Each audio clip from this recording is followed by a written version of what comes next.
Continuing now with our lead story, analyzing last night's debate. Joining us from Washington, Charles Krauthammer. So where am I going wrong, Charles? Well, you're mostly right, which in and of itself is a surprise.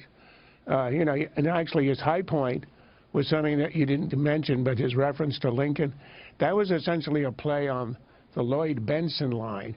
That was essentially him saying, I knew Abe Lincoln. Abe Lincoln was a friend of mine, and you are not Abe Lincoln. I thought that was extremely effective, and it appeared spontaneous. Yeah, it was. But his low point was something that you seem to brush off as something that would only concern the left. When you look at your opponent and you threaten to put your opponent in jail, you have gone way over the line of political decency in this country. That's not Hitler, Stalin. That's banana republic. All right, I disagree. That's what happens in. But let me just. All right. I've got a thought. I'm going to finish it. Go ahead. And that is, we have had 250 years of miraculous transfer of power, done peacefully and consensually. The one thing we don't do is to put people in jail or to execute them. In other countries, your life can be on the line in elections. And we had a long history where you don't even talk about that. The breach of that etiquette of talking about, I'm going to personally order a special prosecutor. Incidentally, the law wouldn't even allow that. But nonetheless, and then you would end up in jail as if he's prejudging it, is something that should never be done, and is another example of Trump lowering the level of our discourse. All right, I disagree, because, number one, he has to play to a certain voter, all right, who does believe that Mrs. Clinton got away with a national security violation that no one else would have gotten away with. And millions and millions of those voters out there. So, yeah, you're right. He can't put anybody in jail if he's president. You can't just sign executive orders where he's incarcerated. But certainly he would have the power to his Justice Department to reopen an investigation that the government deemed to be not credible. He does have the power to do that. And I wasn't offended by that so much in the sense that I knew it was a quip off the top of his head, which, you know, and I think it helped him. I really believe that helped him. But you always defend Trump by saying, he said X, oh, it perhaps was not the right thing to do. Maybe it was constitutional. Oh, you didn't believe he literally was going to put him in jail, do you? But he was appealing, and it works for him. Works for him is different from saying it's the right thing to do. Sure. The low point of the convention was the crowd saying, lock her up. Okay. That's not we what want people civility, ought to be thinking. and we on this program, as you well know, have stayed out of the swamp. But you can't tell me that you thought that Donald Trump was saying, if I'm elected, I'm going to incarcerate this woman like I would do in an inquisition.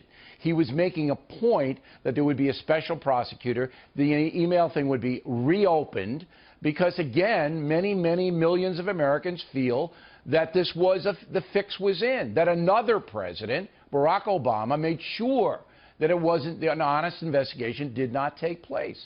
So I hope we have a tradition in this country of honest investigations, and that's how I took it.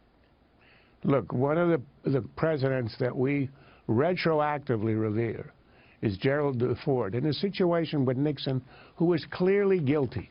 But he understood it would heal the country, and that in America you don't put ex-presidents in jail.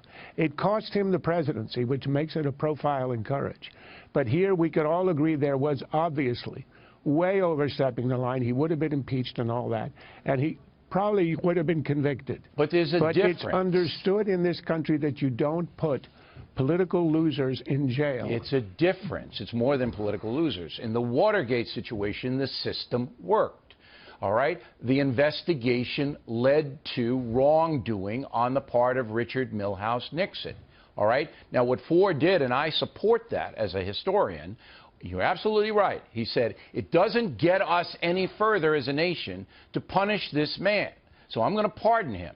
But this is different because this investigation, and there's a lot of evidence to point to this, was a fraud.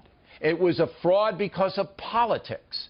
So if Trump's going to go in and say, I want an honest investigation, if I'm elected, I'm going to see it happens, I don't think that's a cheap shot thing. It's worse than a cheap shot thing. And you're probably right that it works with his base.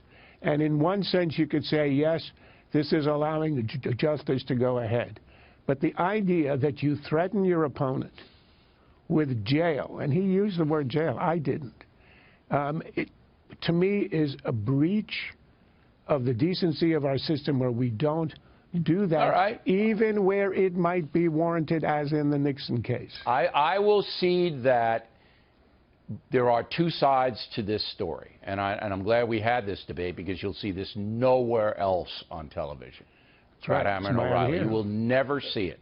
But I'm going to stick to my guns. I do not believe that was an honest investigation into Hillary Clinton's emails. And as an American citizen, I do not want the highest levels of our government, the President, the Attorney General, and the FBI, to be in the tank on an investigation of this import. And if I was President, I'd do the exact thing. Last word. Look, I understand the will to do that.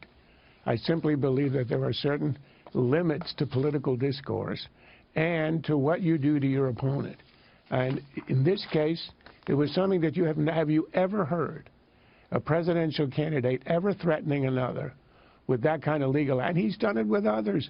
He said to the guy, owner of Chicago White Sox, who put the money in the campaign against him, he said he's got business things.